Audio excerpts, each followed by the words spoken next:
where your thinking is right now with Iran, if you are have made a final decision on what you want to do? I mean, I certainly can't tell you that, but we do have very big, powerful ships heading in that direction, as you know. I can't tell you. But I hope they negotiate something that's acceptable. Saudi Arabia has different minister reportedly said that if the U.S. backs off the strike, that will be involvement in Iran. What's your reaction to that, sir? Some people think that, some people don't. You could make a negotiated deal that would be satisfactory with no nuclear weapons, and they should do that, but I don't know that they will, but they are talking to us. Seriously talking to us. What about it? I did. Well, I met with Jeb Bush. I was on Jeb. I think you mean Jeb. No, I introduced him. He's a good fellow. And he's been very nice to me the last 6 months. I don't know what happened, but he was very nice. We had a good time. Mr. President, on your Fed nominee, Mr. Kevin Marshall, why are you willing to wait for Senator Tom Tillis until leaving the Senate, essentially until, if you have to, Senators For Tillis, I didn't say I wouldn't, but I mean, he's leaving the Senate for a reason, because what he asked for didn't get done. So it's one of those things. I think he may get Democrat votes. I think he's so good that he'll probably get Democrat votes. He should. It's very good. My choice, my Fed choice, he should get Democrat votes. Do you have a sense of what he's going to do as far as interest rates are concerned? I hope he's going to lower them. I mean, if you watch him on television, you know, because I watch interviews and statements, I hope he's going to lower them. And he's going to have to do what he wants to do. Did he tell you? Did he make any commitments? No commitments. I don't want to do that. I couldn't do that, I guess, if I wanted to. I didn't do it. I based it on quality. I mean, he's a very high quality person. He should have no trouble getting through. Mr. President, you made the comment at dinner about saying that you can sue. About what? About suing or suing does not lower. Yes, it's a roast. It's a roast. It's a comedy. So it's a joke. And I said, of course, it was all comedy. And of course, you're suing the IRS. Can you talk a little bit about what it's like to be on both sides of a lawsuit? It's very interesting. I have another one where I've virtually won the Mar-a-Lago break-in suit, and I have to work out some kind of a settlement. I'm supposed to work out a settlement with myself because when the FBI broke in, we sued. Before I was president, I sued, and obviously it was a very good suit.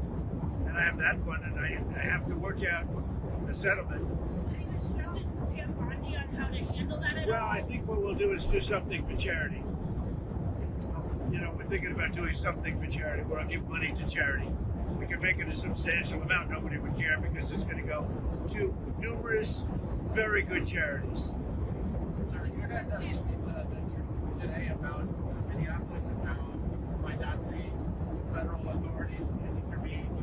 You asked On what? Secretary Noel not to send the DHS in Democratic states. No, I let them ask us if they want help. They're always complaining. If you go in, they complain. They complain no matter what.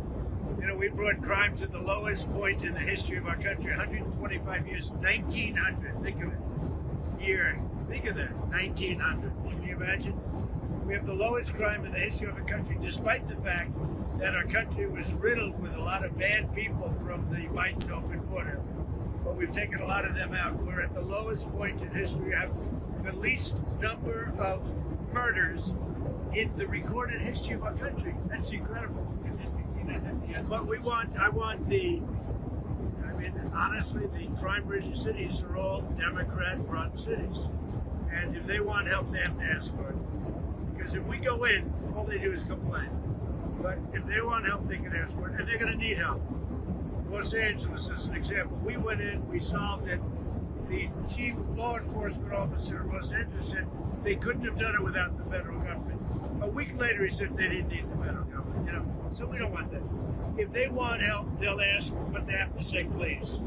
On DHS funding, sir, the Democrats have made 3 demands. They say they want no roving patrols, they want established rules for use of force, and they want mass assault. Well, we'll talk about it. It's not appropriate yet. We have to let a little time go by, but we'll talk about it. But we want. I got elected for law enforcement, for the border, for the economy, things I've done a great job with. I mean, when you have the lowest crime rate, in the history of our country, recorded in 125 years, to be exact.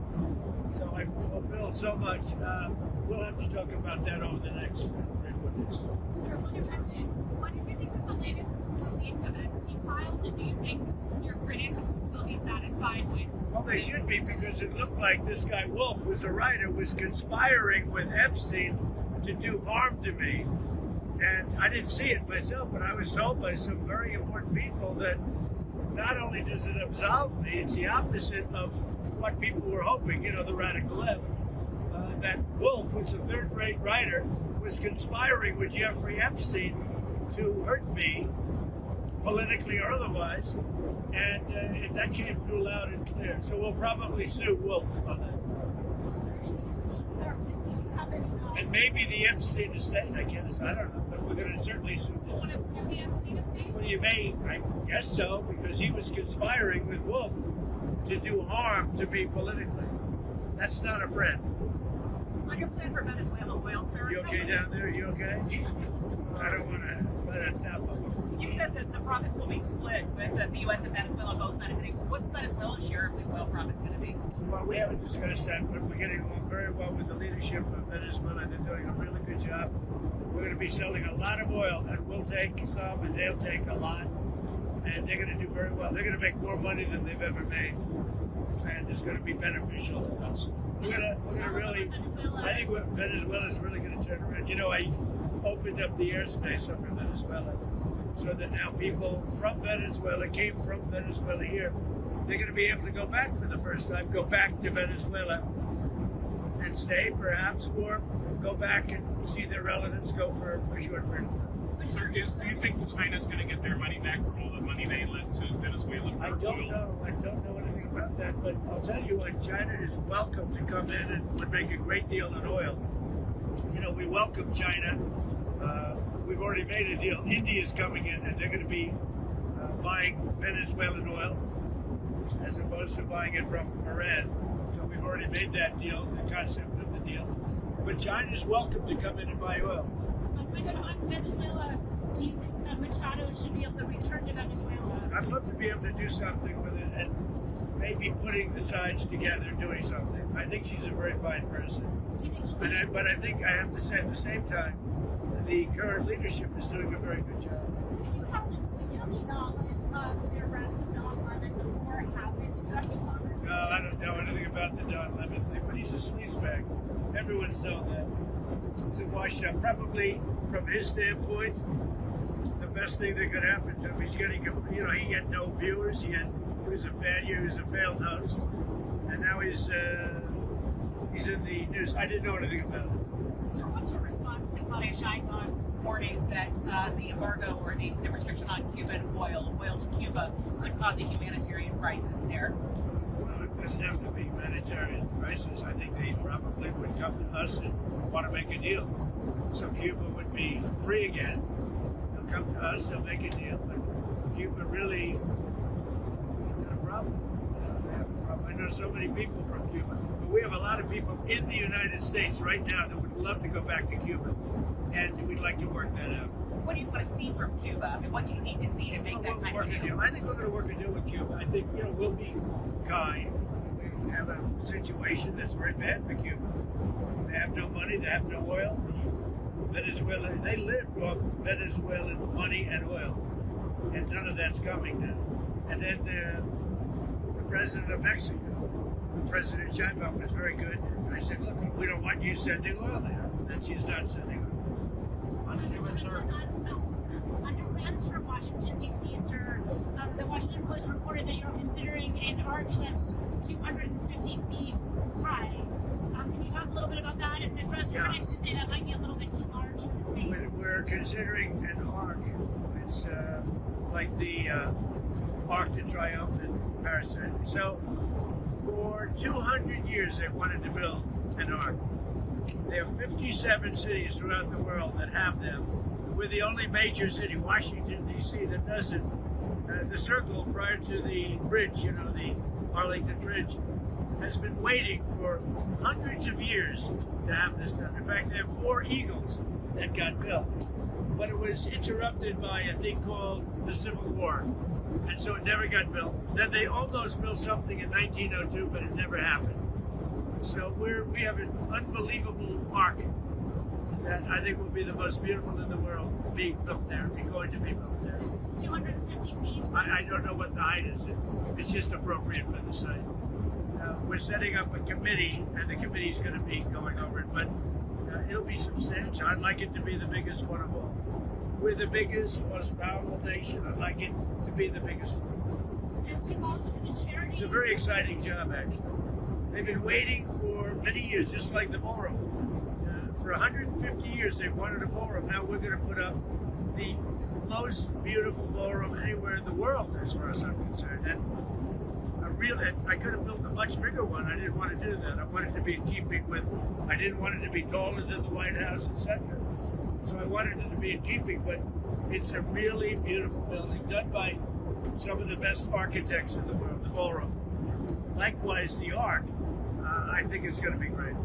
We're just setting up a committee now for the Ark. Could the money from the lawsuit that you may settle with yourself go towards paying for that arch or for the Well, we hadn't thought of it, but we're going to probably, it's sort of a strange position because I have a lawsuit like the break-in of Mar-a-Lago, and I paid myself that somehow will never look good. So when I had it, other people, a lot of outside people said, what a great idea. Because nobody cares how much if it goes to good charities. So you settle by giving charities a lot of money. And I think we're going to do something like that. We're looking to do something like Would the that. charity be to pay for the ballroom and for the arch? No, I don't think either of those two. I'm talking about American Cancer Society. A lot of I think they should be probably established charities. On a answer, you had I would say established and respected charities. on a answer, you had threatened those secondary tariffs on countries doing business with Iran. We haven't seen those yet. What are you holding off on? Well, we're going to see. Look, we have a lot of things happening right now with Iran. We have a tremendous fleet going in that direction, and they're talking to us. So a lot of things could happen. And the Canada tariffs, sir, that you talked about, are those coming?